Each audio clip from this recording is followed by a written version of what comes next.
All right, so now let's talk about irrational numbers. The name of the topic is revisiting irrational numbers. We have already seen irrational numbers in ninth class, right? So we know that irrational numbers, actually these are those kinds of numbers that cannot be written in the form of p by q. So cannot be written in the form of p by q. तो ऐसे नहीं, अगर ऐसे number जिनको p by q के form में ना लिखे जा सकें तो उन नंबर्स को हम इरेशनल नंबर्स कहते हैं, पहले भी हमने पढ़ा हुआ है. For example, so a very important example of irrational number is this constant pi, right? Pi. So पाई एक इरेशनल नंबर है. पाई की वैल्यू हम कैलकुलेशन पर्पजेज के लिए पाई की वैल्यू कभी 3.14 या कभी 22/7 ले लेते हैं, है ना. बट ये पाई की एग्जैक्ट वैल्यूज़ नहीं है, ये पाई के अप्रॉक्सीमेट वैल्यूज़ हैं. और और वो वैल्यूज़ जो हम पाई की वैल्यू लेते हैं 3.14, अब देख रहे हो ये टर्मिनेट कर गया डेसिमल, है ना. तो इसलिए ये एक रैशनल नंबर है. ऐसे ही 22/7, तो ये तो पी बाई क्यू के फॉर्म में लिखा ही गया है. तो अगर नंबर पी बाई क्यू के फॉर्म में लिखा जा सकता है तो वो रैशनल होगा. तो ये दोनों नंबर क्या हैं? ये दोनों ही रैशनल नंबर हैं, ये इरैशनल नहीं है. ये दोनों क्या हैं? ये रैशनल हैं. ठीक है. पाई की जो एग्जैक्ट वैल्यू होती है वो ना तो टर्मिनेट होती है और ना ही वो उसमें कोई रेपिटेशन होता है. ठीक है. वो 3.14 के आगे वो चलती चली जाती है. 3.1415 ऐसे कुछ करके ये, और ऐसे बहुत ढेर सारी इनमें ये कभी टर्मिनेट नहीं होंगे और कभी भी रिपीट नहीं होंगे. इसीलिए ये वाली जो वैल्यू है वो इरेशनल होएगी. ठीक है. ऐसे ही ऐसे सभी नंबर्स जो कि परफेक्ट स्क्वायर ना हो, उनके स्क्वायर रूट्स जैसे √2, √3, है ना, √5, ये सब क्या है? सब इरेशनल नंबर्स हैं. और जैसे मैंने एक और डेफिनेशन बताया इरेशनल नंबर का कि ऐसे नंबर्स, एक तो ये वाला डेफिनेशन है numbers which can not be written in the form of p by q, या ऐसे नंबर जिनके डेसिमल एक्सपेंशंस जो है वो नॉन टर्मिनेटिंग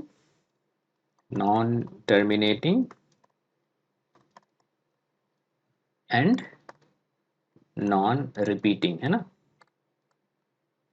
तो ये भी इरेशनल नंबर्स होंगे. और ऐसे कुछ एग्जांपल्स अगर हमें लिखना हो तो ऐसे लिख सकते हैं, जैसे 0.01, 011, 01111 4 टाइम्स, है ना, फिर 0, फिर 1 1 1 1 5 टाइम्स, फिर ऐसे ये चलता चला जाए. तो यहाँ पे कोई भी चीज़ रिपीट नहीं है हो रही है, यानी कोई ये जो डिजिट के पैटर्न कुछ रिपीट नहीं हो रहे हैं कि हम ऐसे बार लगा के रिप्रेजेंट कर सकें. ठीक है. Hence they are non repeating. And also last में ये जो डॉट डॉट हमने लगा दिए, इसका मतलब ये ऐसे चलता चला जा रहा है, टर्मिनेट भी नहीं हो रहा है. ऐसे बहुत से नंबर्स हम लिख सकते हैं. 5 पॉइंट, है ना, 90, 900, 900, किसी भी तरीके से हम लिख सकते हैं. ये सब क्या हो जाएंगे? ये सब इरेशनल नंबर्स हो जाएंगे, क्योंकि नॉन टर्मिनेटिंग जो डेसिमल नंबर है वो non terminating non repeating decimals हैं. ठीक है. तो ये सारी बातें हमने नाइन्थ क्लास में पढ़ी हुई थी. हमें पता है कि इरेशनल नंबर क्या होते हैं और रैशनल से वो कैसे डिफर करते हैं. ठीक है. इस क्लास में हमें ये तो जानना ही है, इसके साथ साथ हमें जो मेन चीज़ जाननी है इरेशनल नंबर के बारे में वो है कि इरेशनैलिटी को प्रूफ कैसे करना है ना. सो प्रूफ ऑफ इरेशनैलिटी, तो ये हमें सीखना है इस क्लास में. कि फॉर एग्जांपल क्वेश्चन ऐसा आएगा कि प्रूव दैट √2 इज इरेशनल. ये प्रूफ करना होगा हमें, है ना. ऐसा क्वेश्चन आता है कि प्रूव दैट √2 इज इरेशनल. तो इस तरीके के क्वेश्चन को कैसे सॉल्व करेंगे? हमें पता है कि √2 इरेशनल तो है, बट हमें प्रूफ करना हो कि ये इरेशनल कैसे है या क्यों है. तो ऐसे क्वेश्चंस को हमें सॉल्व करना है. ठीक है. तो ये मेन चीज़ है जो हमें जानना है. और ये इस तरीके के क्वेश्चन हर बार एग्जाम में पूछे ही जाते हैं बोर्ड एग्जाम में, या कभी कभी तो √2 वाला ही आ जाता है कि prove that √2 is irrational. Exact same question आ जाता है बोर्ड एग्जाम में. ठीक है. या √3, √5 ऐसे लिख देते हैं √2 के जगह पे. सिर्फ ये नंबर चेंज करके सेम क्वेश्चन पूछ लिया जाता है आपसे, तो करने का तरीका भी फिर सेम होगा। अच्छा, तो ये जानने से पहले, इर्रेशनैलिटी के प्रूफ को समझने से पहले हमें एक चीज़ और जानना ज़रूरी है, और आपके बुक में ये थ्योरम के फॉर्म में दिया गया है। तो सबसे पहले इस थ्योरम को समझ लेते हैं, थ्योरम 1.2 जो आपके बुक में दिया गया है, और उसके बाद जो है हम इर्रेशनैलिटी को प्रूफ करेंगे, ठीक है। तो चलिए समझते हैं इस थ्योरम को पहले। सो ये थ्योरम क्या कहता है, late p be a prime number if p divides a square, right, then p divides a, where a is any positive integer. So the value of a can be 1 2 3 4 natural numbers. Positive integer means all the natural numbers. तो बहुत ही simple सा theorem है, simple सी बात है। इस theorem का proof हमारे syllabus में नहीं है, तो आपके बुक में वैसे प्रूफ दिया गया है, बट हम प्रूफ यहाँ पे स्टडी नहीं करने वाले, क्योंकि वो हमारे सिलेबस में नहीं है, आना नहीं है, तो उसमें टाइम हम ज़्यादा अपना नहीं देंगे। बट इस थ्योरम को समझ लेते हैं कुछ एग्जाम्पल से, ऐसे सिंपल एग्जाम्पल से इस थ्योरम को समझा जा सकता है।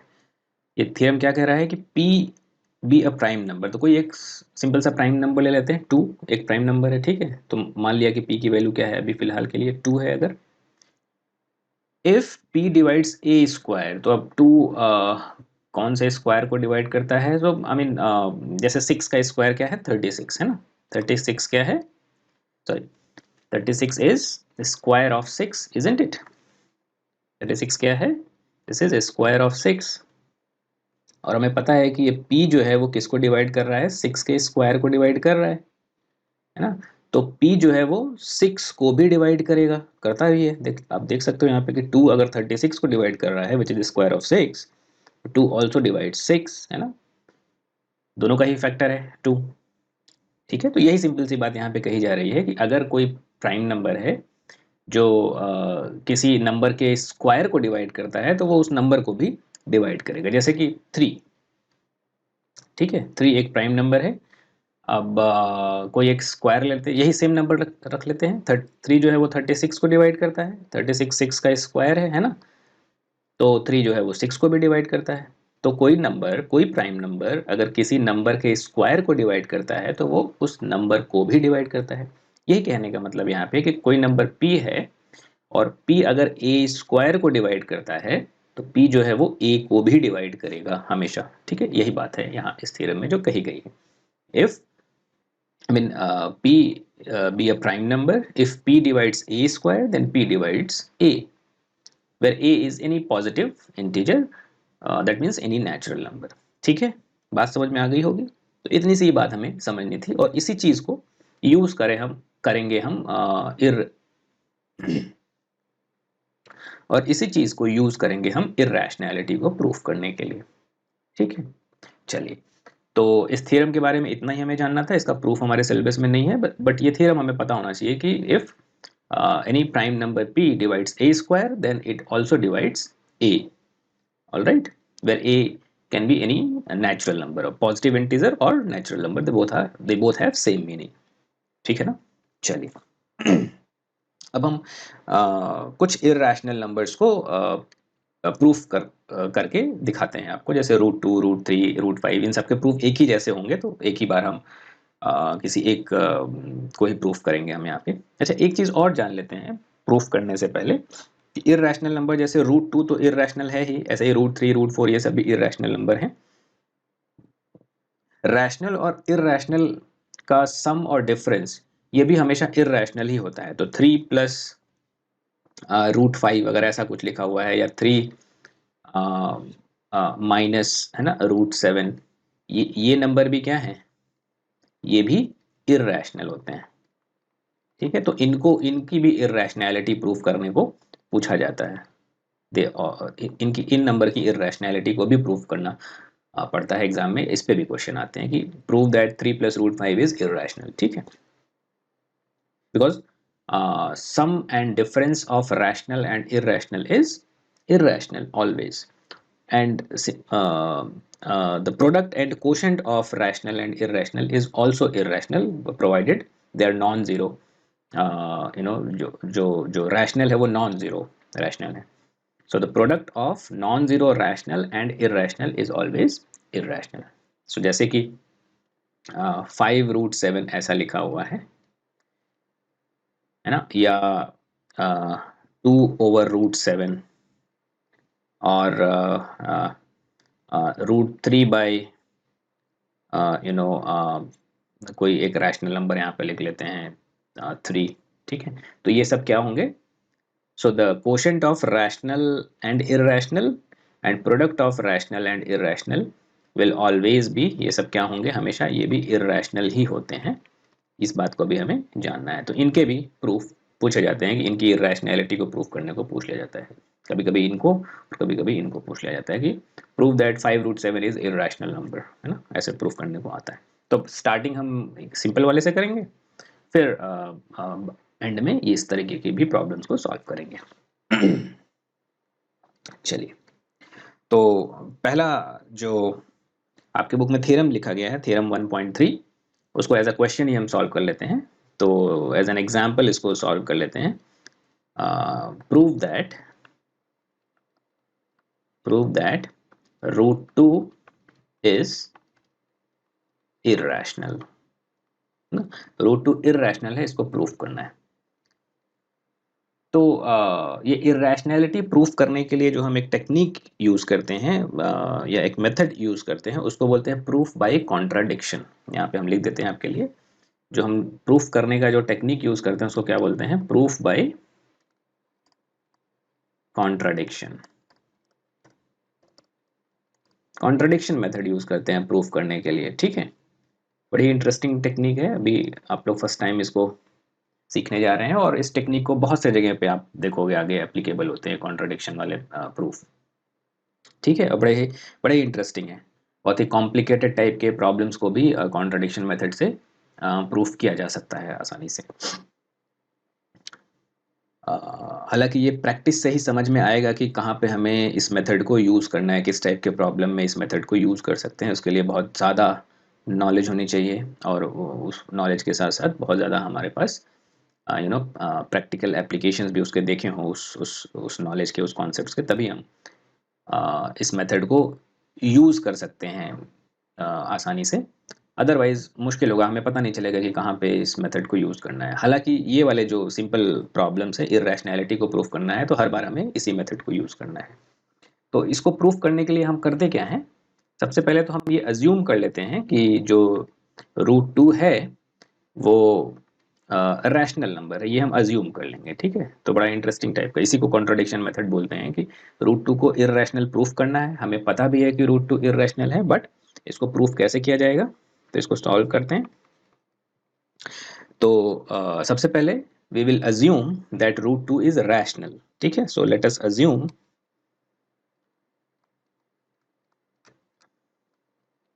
That √2 is rational. हमने मान लिया कि √2 कैसा नंबर है? रैशनल. ये अज्यूम करके चलेंगे और बाद में देखेंगे कि हमारा कुछ चीज़ें गड़बड़ आ रही होंगी, तो हम ये कह देंगे कि our assumption was wrong and hence √2 is irrational. ठीक है, तो बट अभी देखते हैं कैसे इसको कंप्लीट करेंगे. तो अगर √2 रैशनल है जैसा हमने अज्यूम कर लिया, इसका मतलब रैशनल नंबर को p/q के फॉर्म में लिखा जाता है. तो √2 को भी हम p/q के फॉर्म में लिख सकते हैं इस कंडीशन के अकॉर्डिंग, आई मीन हमारे इस अजम्पशन के अकॉर्डिंग. ठीक है, सो ऐसे लिख देते हैं कि therefore we can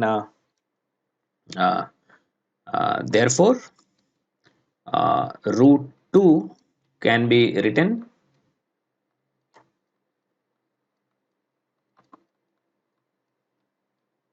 as in the form of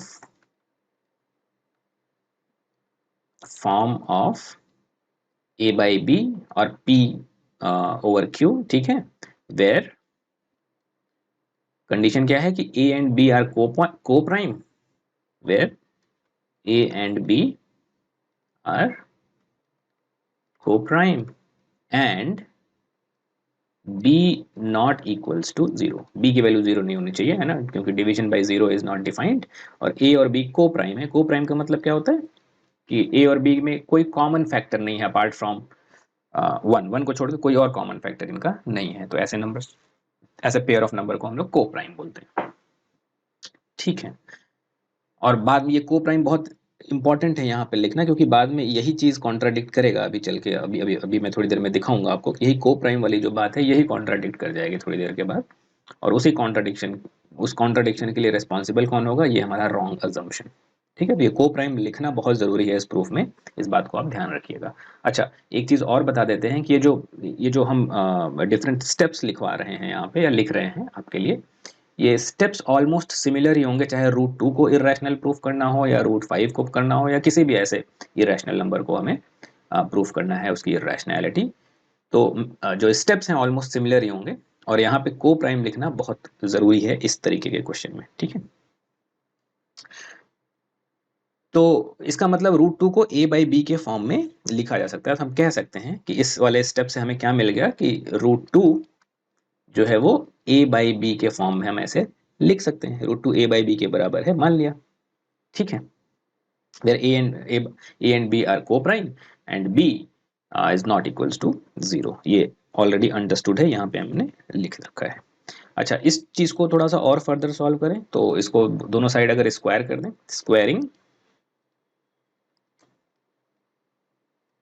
squaring both sides, तो हमें क्या मिल जाएगा, 2, रूट 2 का स्क्वायर करेंगे 2, और इधर क्या हो जाएगा a square over B square, ठीक है। या यहाँ से हमें क्या मिल जाएगा कि 2 times B square equals to A square, ये पता चल गया हमें, ठीक है। अच्छा, यहाँ से क्या लग रहा है, इस इक्वेशन को या इस रिलेशन को अगर हम देखें, इसको मान लेते हैं कि हमारा फर्स्ट रिलेशन है, ठीक है। तो इससे हमें ये बात पता चल रही है कि जो ए स्क्वायर है it is divisible by 2, that means 2 divides A square, है ना।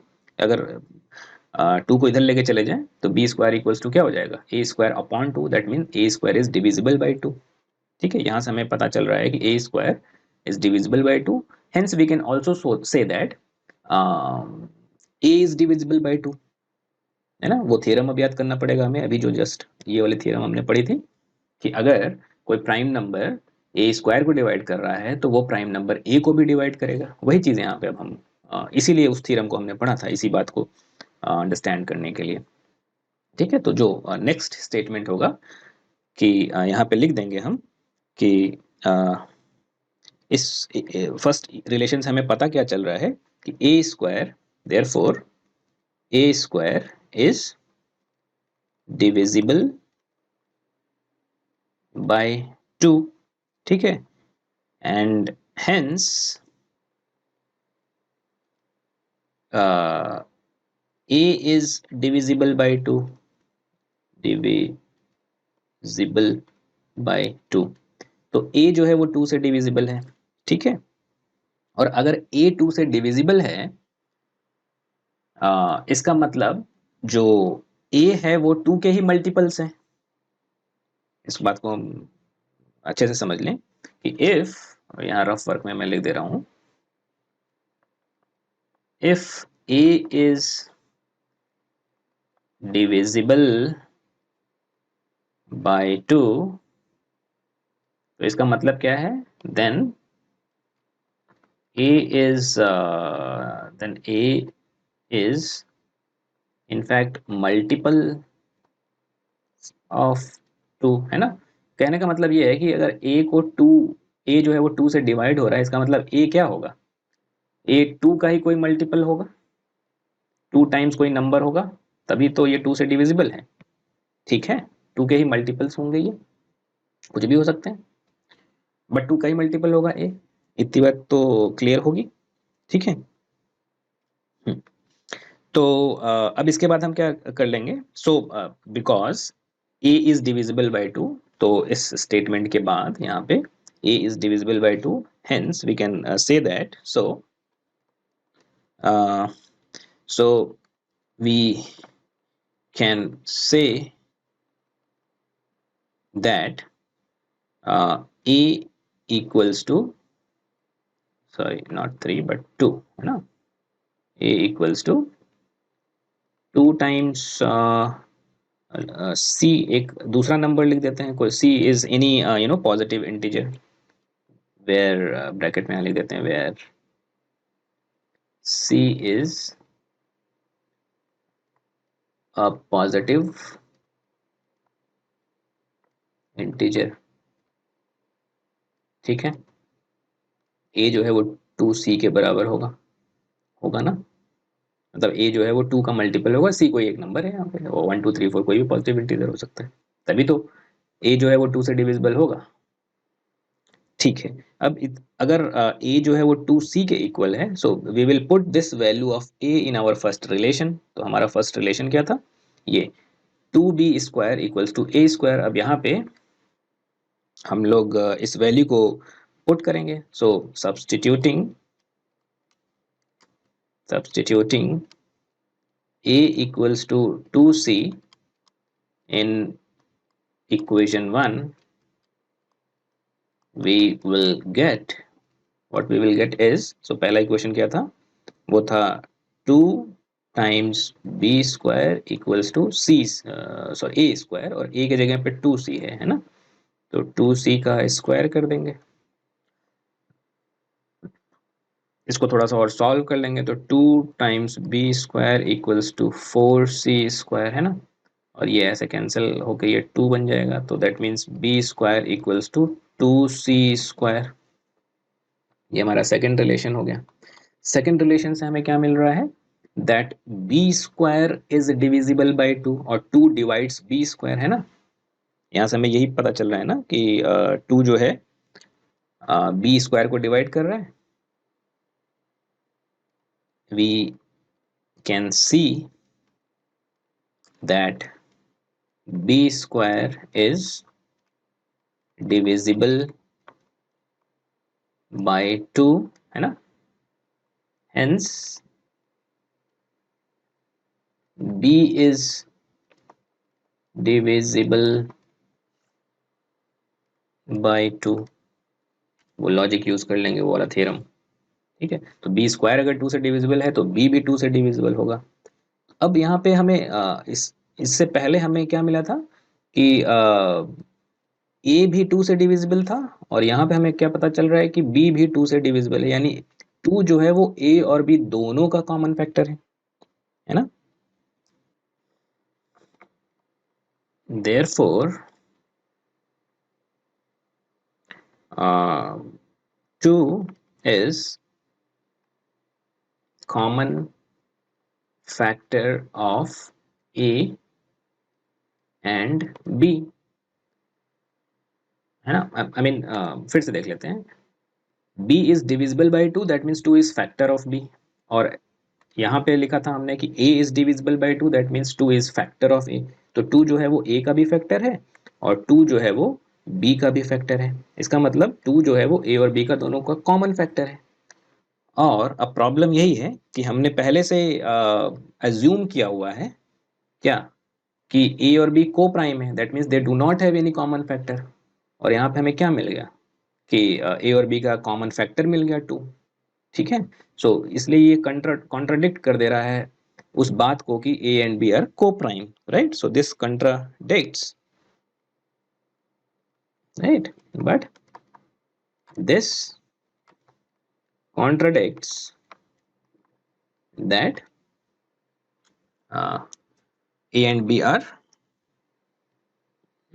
that A and B are co-prime, ठीक है ना, कोई डाउट तो नहीं है इनमें, इन बातों में जो हम यहाँ पे डिस्कस कर रहे हैं। तो अब ये कॉन्ट्रडिक्शन आ गया यहाँ पे, अब ये कॉन्ट्रडिक्शन क्यों आया, तो अब हम ये कहेंगे कि this contradiction, the contradiction arises because of our wrong assumption, ठीक है। अब हम ये बात लिख देंगे कि this contradiction arises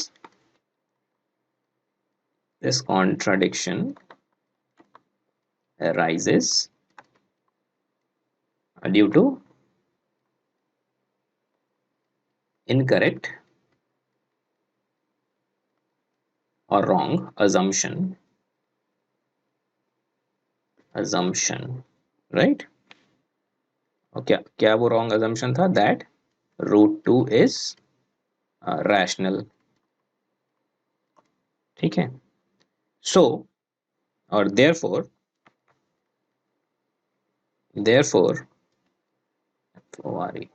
we conclude that root 2 is irrational। तो हम ये कंक्लूड करेंगे कि रूट 2 जो है वो इर्रेशनल है।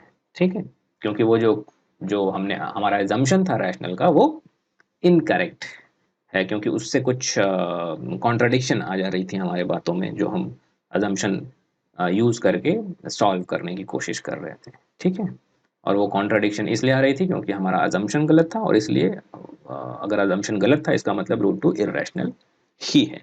ठीक है, एक बार फिर से तो यहाँ पे ये हो गया, प्रूफ हो गया हमारा, बस इतने ही स्टेटमेंट से प्रूफ कर लिया हमने।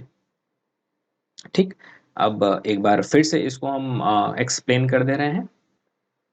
तो इररेशनैलिटी को प्रूफ करने के लिए जो मेथड या टेक्निक यूज करते हैं उसको क्या बोलते हैं? Proof by contradiction. तो कॉन्ट्रडिक्शन मेथड यूज करते हैं प्रूफ करने के लिए। इस मेथड में हमें जो चीज भी प्रूफ करना है उसके ऑपोजिट कुछ एज्यूम कर लेते हैं। ठीक है, तो रूट 2 को यहाँ पे इररेशनल प्रूफ करना था तो हमने अज्यूम कर लिया। पहला स्टेटमेंट हमारा क्या है? Let us assume that root 2 is rational.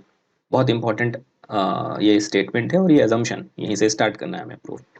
अब अगर रूट 2 रैशनल है तो रूट 2 को p बाई क्यू के फॉर्म में लिखा जा सकता है। ठीक है, और p बाई क्यू का जो जो सिंपलेस्ट फॉर्म होगा रैशनल नंबर का वो वही होगा जिसमें p और q दोनों को प्राइम हो। तो यहाँ पे p बाई क्यू ना मान के हमने p और q के जगह पे a और b रख दिया है, बस इतना सही डिफरेंस है। तो रूट 2 को हम कैसे लिख सकते हैं? a और b, a अपॉन b ऐसे लिखा जा सकता है, where a and b are coprime. Coprime means no common factor, no common factor. ठीक है, और b जीरो भी नहीं होना चाहिए। तो इन सारी चीजों को हमें डिफाइन करना पड़ेगा पहले से ही। तो a और b को प्राइम है और b जीरो नहीं, b जीरो नहीं है। अच्छा, ये a बाई बी अगर को प्राइम नहीं भी होता तो कोई ना कोई कॉमन फैक्टर होता, उससे डिवाइड करके इसको को प्राइम में हम कन्वर्ट कर सकते थे। तो इसलिए हमने मान लिया है, मान क्या लिया है कि इसको हम a बाई बी को प्राइम, a और b को को प्राइम लेके ही चल रहे हैं शुरुआत से।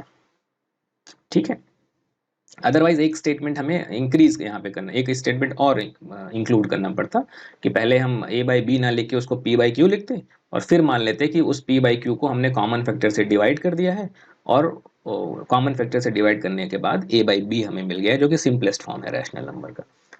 ठीक है, कहने का मतलब ये है कि 9/3 या सॉरी, कहने का मतलब ये है कि 3/9 किसी नंबर को, रैशनल नंबर को 3/9 ना लिख के, 3 चूंकि कॉमन फैक्टर है तो 1/3 है ना, तो ये p बाई क्यू वाला फॉर्म है और ये a बाई बी वाला फॉर्म है। तो हम लोग ये वाला फॉर्म यूज कर रहे हैं जिनमें इन दोनों के कोई कॉमन फैक्टर नहीं है, ए 1 और 3 को प्राइम है। कहने का सिंपल सा ये इतना सही मतलब है। चलिए आगे बढ़ते हैं। तो इसका मतलब क्या है? रूट 2 को a अपॉन बी के फॉर्म में लिख सकते हैं। तो रूट 2 को a बाई बी के इक्वल हमने कर दिया। फिर इसको थोड़ा सा सॉल्व करेंगे, सिंप्लीफाई करेंगे, तो स्क्वायर कर दिए दोनों तरफ। रूट 2 का स्क्वायर 2 हो जाएगा, equals to a square upon b square. थोड़ा सा रीअरेंज कर लिया। रीअरेंज करने के बाद हमें पता चला कि जो a स्क्वायर है वो 2 से डिविजिबल है, यानी a स्क्वायर का फैक्टर 2 है। और हमने एक थ्योरम पढ़ा था इससे जस्ट पहले कि अगर कोई प्राइम नंबर किसी नंबर के स्क्वायर को डिवाइड करता है तो वो प्राइम नंबर उस नंबर को भी डिवाइड करेगा।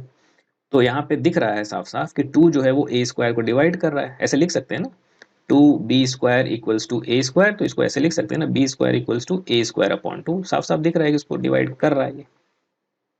ठीक है, हाँ, तो ये a स्क्वायर चूंकि 2 से डिविजिबल है, therefore a is also divisible by 2। ठीक है, a 2 से डिविजिबल है का मतलब क्या है कि 2 is the factor of a, ऐसे भी बोल सकते हैं। और इस वाले को हमने पहला इक्वेशन मान लिया है। अब इसके बाद हमने क्या किया कि because 2 is the factor of a, therefore we can also write a as 2 times any positive number.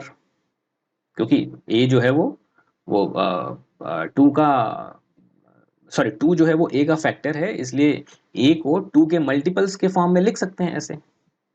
ठीक है, where c is any positive number और पॉजिटिव इंटीजर और नेचुरल नंबर लेट्स से।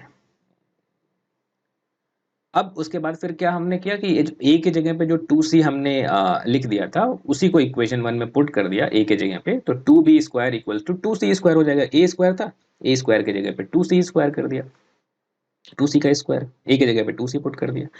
इसको फर्दर थोड़ा सा सॉल्व कर लिया, ये ब्रैकेट ओपन करके, तो b² इक्वल्स टू 2c आ जाएगा। अब यहाँ से दिख रहा है हमें कि b² इज डिविजिबल बाई 2, है ना, b² is divisible by 2, hence b is also divisible by 2।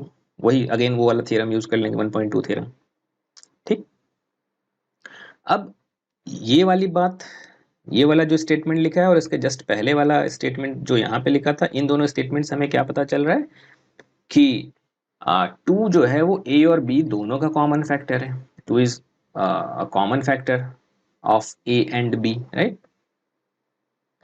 और ये तो अब कॉन्ट्रडिक्ट कर दिया इस फैक्ट को कि a एंड b आर को प्राइम, है ना। हमने पहले लिखा था कि a और b को प्राइम है, तो को प्राइम का होने का मतलब है कि कोई इसके कॉमन फैक्टर ना हो, बट 2 कॉमन फैक्टर निकल के आ गया during our course of proof. तो सॉरी, तो अब क्या करेंगे, कॉन्ट्राडिक्ट हो रही है हमारी बातें जो चल रही थी हमारे प्रूफ में कि ए और बी तो को प्राइम था, बट 2 जो है कॉमन फैक्टर आ गया। अब ये कॉन्ट्रडिक्शन क्यों आया, तो लिखेंगे फिर हम आगे क्या, कि this contradiction arises due to wrong assumption और incorrect assumption that root 2 is rational. हमने ये जो हमारा इनकरेक्ट अजम्पशन ले लिया था कि रूट 2 रैशनल नंबर है, इसीलिए ये कॉन्ट्रडिक्शन आया। देयरफॉर इसलिए हम कंक्लूड कर देंगे कि रूट 2 जो है वो, अच्छा रैशनल नहीं है तो क्या बचा, फिर इर्रेशनल ही बचा ना। रूट 2 अगर रैशनल नहीं है तो जो पॉसिबिलिटीज बच गई वो इर्रेशनल की ही है। Therefore we will say that, therefore we conclude that root 2 is irrational. बस इतनी सी बात है, और ये बड़ी इंपॉर्टेंट बात है। ये सारे स्टेटमेंट्स एज इट इज ध्यान से आप लोग देख लीजिएगा, 2-3 बार प्रैक्टिस कर लीजिएगा। वो इसलिए बोल रहे हैं कि ऑब्वियसली मैं इस बात पे बिल्कुल भी फोकस या फोर्स नहीं करता हूँ कि आप लोग याद करिए कोई चीज़ को, बट ये एक ऐसी चीज़ है जो एग्जाम में आती आती है। अपना टाइम अगर आपको सेव करना है तो स्टेटमेंट्स को याद कर सकते हैं, इनफैक्ट वो याद हो ही जाता है। आप 6-7 क्वेश्चन जब इस तरीके के सॉल्व करेंगे तो स्टेटमेंट अल्टीमेटली वो आपके माइंड में बैठ जाएंगे, एक लाइन बाय लाइन वो याद हो जाती है। और याद हो जाए तो कोई बुरी बात नहीं है ना, याद करना नहीं चाहिए, बट अगर कोई चीज़ याद हो जा रही है ऑटोमेटिकली तो उसमें कोई बुराई नहीं है, और एग्जाम में उसको रिप्रोड्यूस करना बहुत आसान हो जाएगा और टाइम भी सेव होगा। ठीक है, तो दैट्स इट। तो ये एक एग्जांपल हमने बता दिया रूट 2 को कैसे इररेशनल प्रूफ करेंगे। अब हम कुछ और एग्जांपल्स हम देखेंगे कि जो और भी different types of irrational numbers हैं, यानी कि sum of rational and irrational is also irrational, तो उस तरीके के नंबर को की इर्रेशनैलिटी को कैसे प्रूफ करना है। ठीक है, तो अब हम उसे देखते हैं।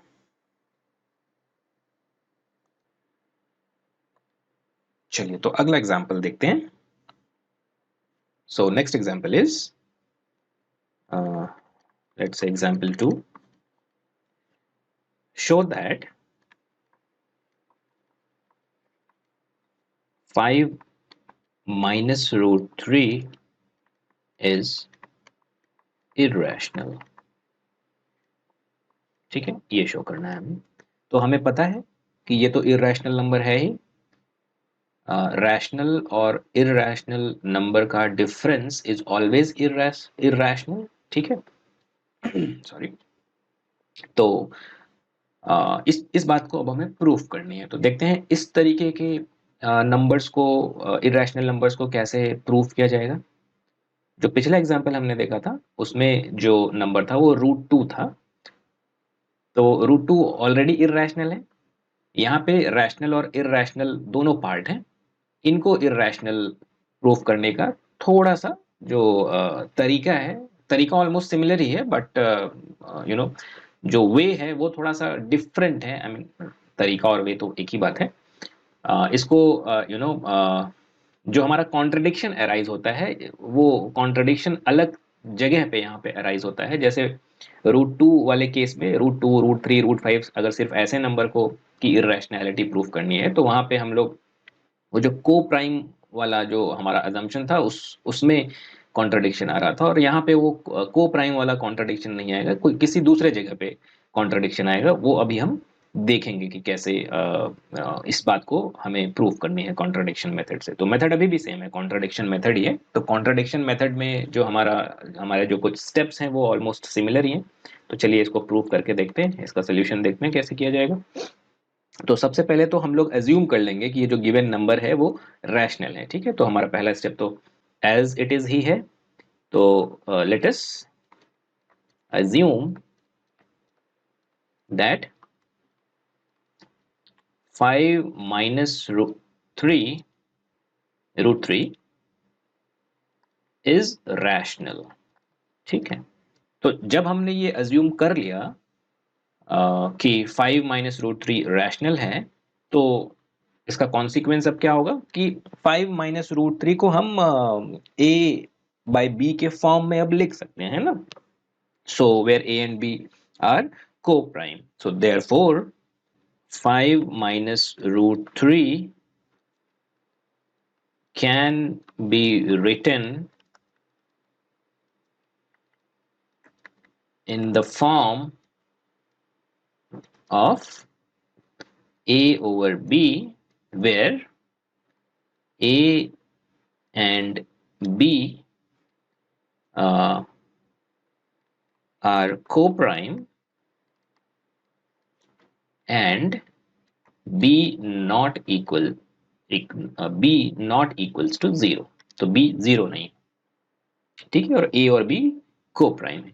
इतना हमारा ये स्टेटमेंट है, समझ में आ ही रहा है, रैशनल है तो ऐसा होगा। देयरफॉर तो इस स्टेटमेंट से हम कह सकते हैं कि 5 minus root 3 equals a by b, है ना। अच्छा, a बाई बी क्या है तो p बाई क्यू के फॉर्म में कुछ भी है तो वो रैशनल हो गया। ऑलराइट, इतना तो समझ में आ ही रहा है। तो या तो हम इसको फिर एक दूसरे तरीके से भी लिख सकते हैं कि लेट्स से अगर जो रैशनल वाला पार्ट है उसको एक तरफ कर दे, इरैशनल वाला दूसरी तरफ कर दे। तो इसको हम ऐसे भी लिख सकते हैं कि 5 minus a over b equals to root 3, है ना। रीअरेंज कर दिया थोड़ा सा इसको, इस पूरे को इधर लेके चले गए, रूट 3 को इधर लेके चला आया। क्लियर है? कोई आई थिंक यहाँ पे अभी तक कोई डाउट नहीं होगा। तो अगर अब हम ध्यान से देखें, जो राइट हैंड साइड में है वो रूट 3 दिया गया है, and we know that root 3 is irrational. Left hand side में जो नंबर है वो प्योरली रैशनल है। 5 एक रैशनल है और a upon b, a by b ये भी रैशनल है। और हमें पता है कि दो रैशनल नंबर का सम या डिफरेंस जो है वो रैशनल ही होता है।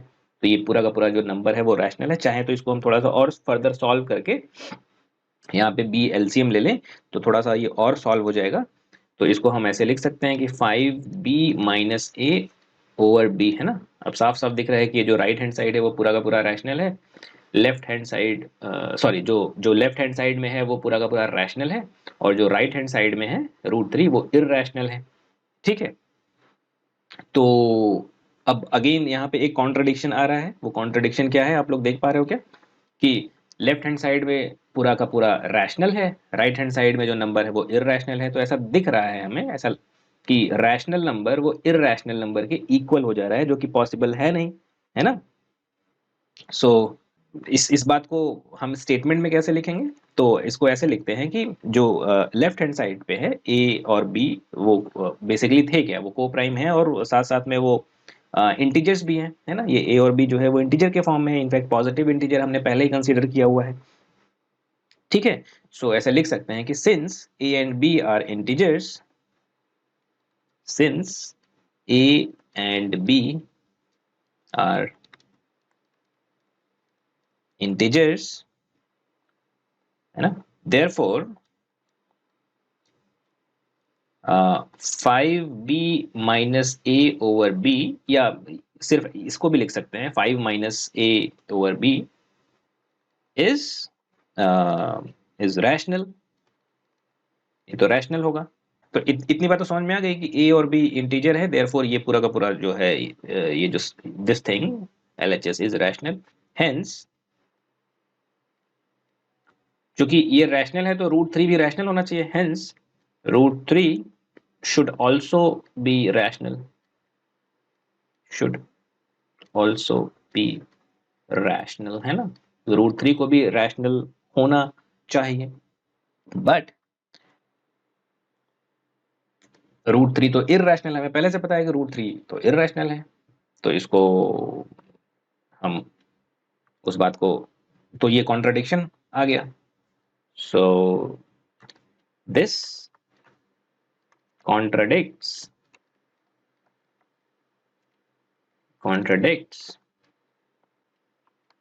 the fact that √3 is irrational, है ना। √3 तो irrational है, और इस बात को वो हमारा जो प्रीवियस स्टेटमेंट है वो कॉन्ट्राडिक्ट कर रहा है। और ये कॉन्ट्रडिक्शन क्यों आया? ये कॉन्ट्रडिक्शन इसलिए आया because of our wrong assumption। So this contradiction, है ना, तो अगला स्टेप क्या हो जाएगा? दिस कॉन्ट्रडिक्शन,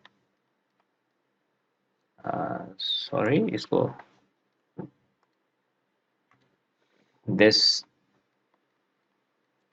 contradiction arises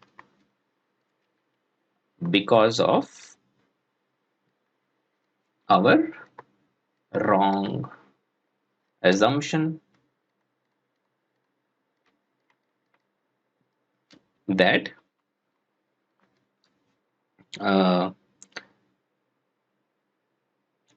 वो क्या नंबर था, that 5 minus √3 is, that 5 minus √3 is rational।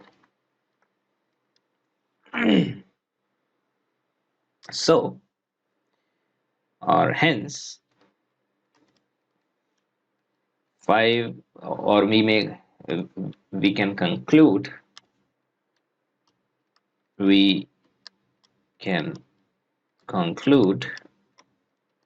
that 5 minus √3 is irrational।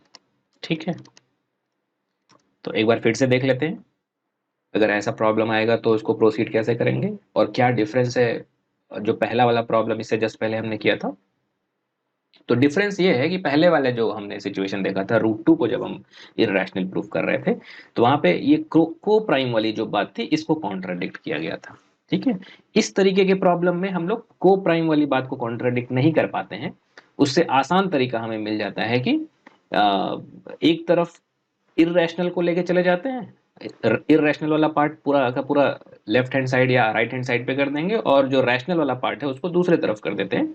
और बिकॉज ये हमें दिख जाता है कि एक रैशनल और इररेशनल के इक्वल तो हो नहीं सकते, है ना, ये पूरा का पूरा रैशनल है, ये इररेशनल है, तो यहीं पे कॉन्ट्रडिक्शन आ जाता है कि a बाई बी, या ये जो पूरा का पूरा नंबर है रैशनल, वो इररेशनल के इक्वल हो रहा है, मतलब कि √3 को भी रैशनल होना चाहिए, राइट। अगर ये वाला रैशनल है और दोनों इक्वल है तो √3 भी रैशनल होना चाहिए, और यही कॉन्ट्रडिक्ट हो जाता है क्योंकि √3 तो ऑलरेडी इररेशनल है ही।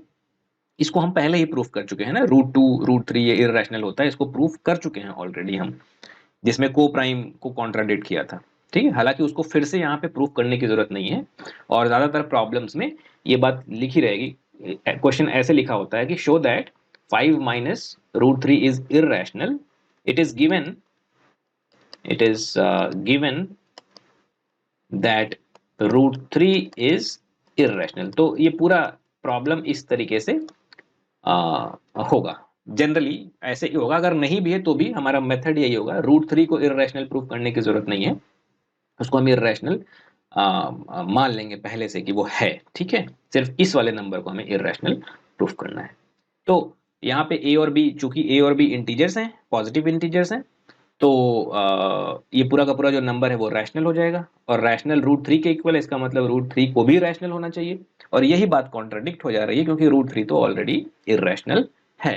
तो this contradicts the fact that √3 is irrational. ठीक है, अब ये कॉन्ट्राडिक्शन क्यों आया, एक बार कॉन्ट्राडिक्शन आ गया तो बता देंगे कि वो कॉन्ट्राडिक्शन हमारे रॉन्ग अजम्पशन के कारण आया है। हमने जो अज्यूम किया था कि 5 minus √3 रैशनल है, ठीक है, तो उसके लिए स्टेटमेंट जो है, this contradiction arises because of our wrong assumption that 5 minus √3 is rational। ठीक है, therefore or hence we can conclude that 5 minus √3 is irrational। तो ये सारे जो फिक्स्ड स्टेटमेंट्स हैं वो वैसे ही लिखने हैं, बस ध्यान किस बात का रखना है हमें कि जो कॉन्ट्रडिक्शन वाला जो पॉइंट है वो दोनों में अलग अलग है। जब √2 √3 सिर्फ इन नंबर्स को जब इररेशनल प्रूफ करना है तो को प्राइम वाली बात को हम कॉन्ट्राडिक्ट करते हैं, और जब इस तरीके से combination of rational and irrational ये वाले नंबर्स दिए गए हैं तो उस केस में हम रैशनल और इररेशनल को इक्वेट कर देते हैं और इस बात को कॉन्ट्राडिक्ट करवाते हैं कि रैशनल इररेशनल के इक्वल तो हो नहीं सकता है ना।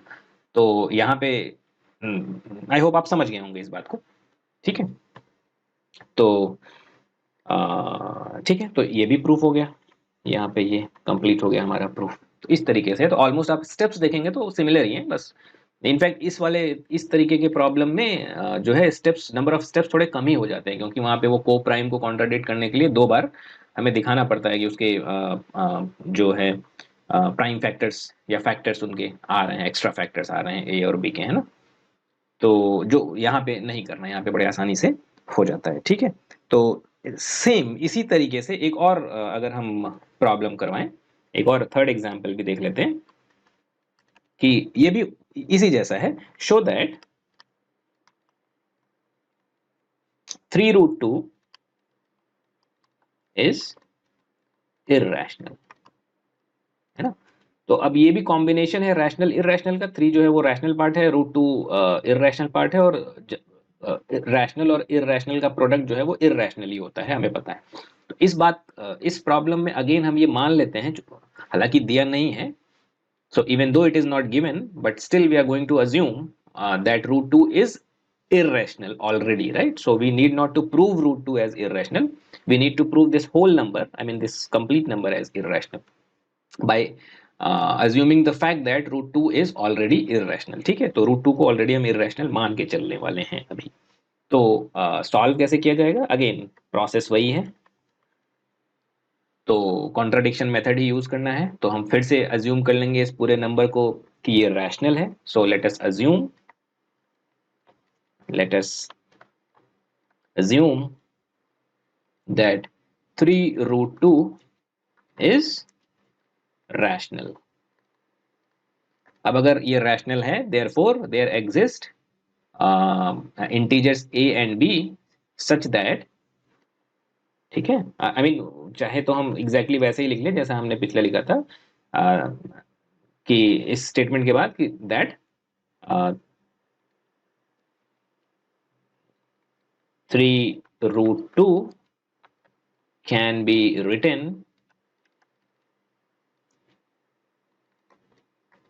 in the form of a by b such that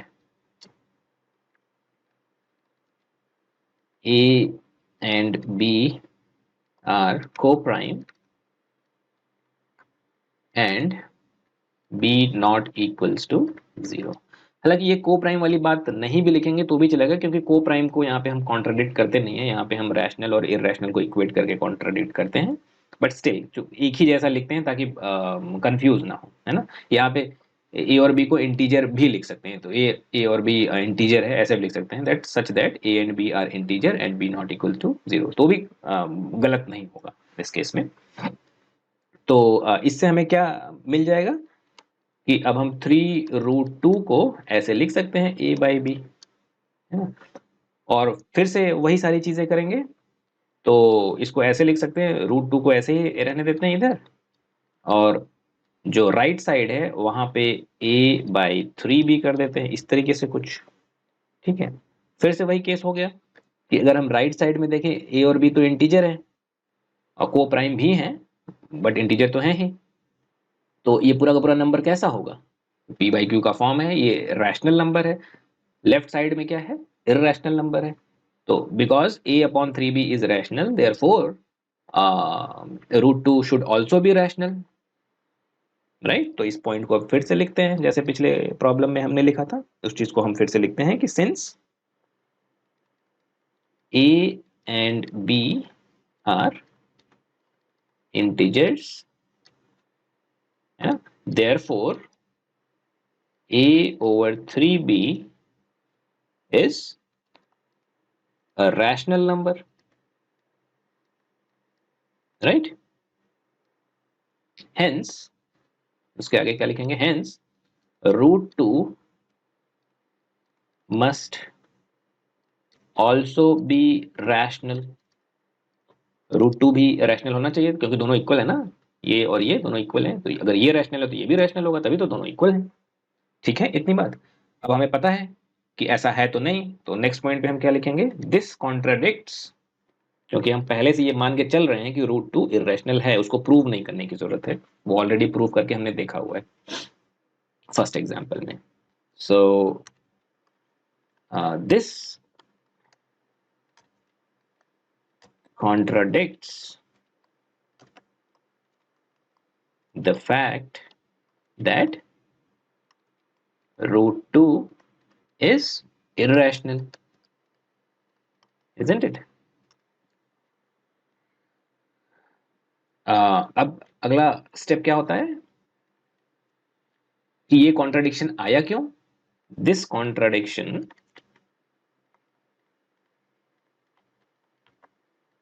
arises because of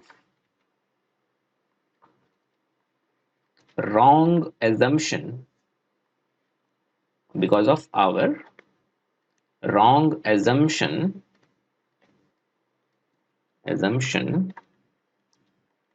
that 3√2 is rational,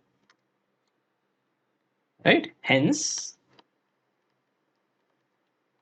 we can conclude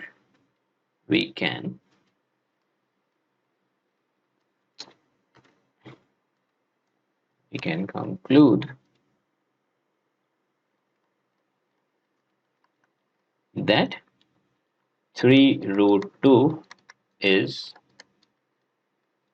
irrational. All right, so this is it. और जो लास्ट 2 एग्जाम्पल्स हमने सॉल्व किए हैं वो ऑलमोस्ट सिमिलर ही हैं। जो जो सेकंड लास्ट एग्जाम्पल था उसमें डिफरेंस ऑफ रैशनल इरैशनल था, यहाँ पे प्रोडक्ट ऑफ रैशनल इरैशनल है। ऐसे ही सम ऑफ रैशनल इरैशनल आ सकता है या कोशेंट ऑफ रैशनल इरैशनल आ सकता है, यानी हो सकता है जो इरैशनल पार्ट है वो न्यूमरेटर या डिनोमिनेटर में हो, तो होगा ऐसे ही, है ना, करना ऐसे ही है। तो ठीक है, so this is all about proving irrationality of numbers, given irrational numbers. So in the next class or in the next lecture we are going to discuss about the second exercise, exercise 1.2 of given in the NCERT book. All right, so I'll see you in the next class. Bye bye.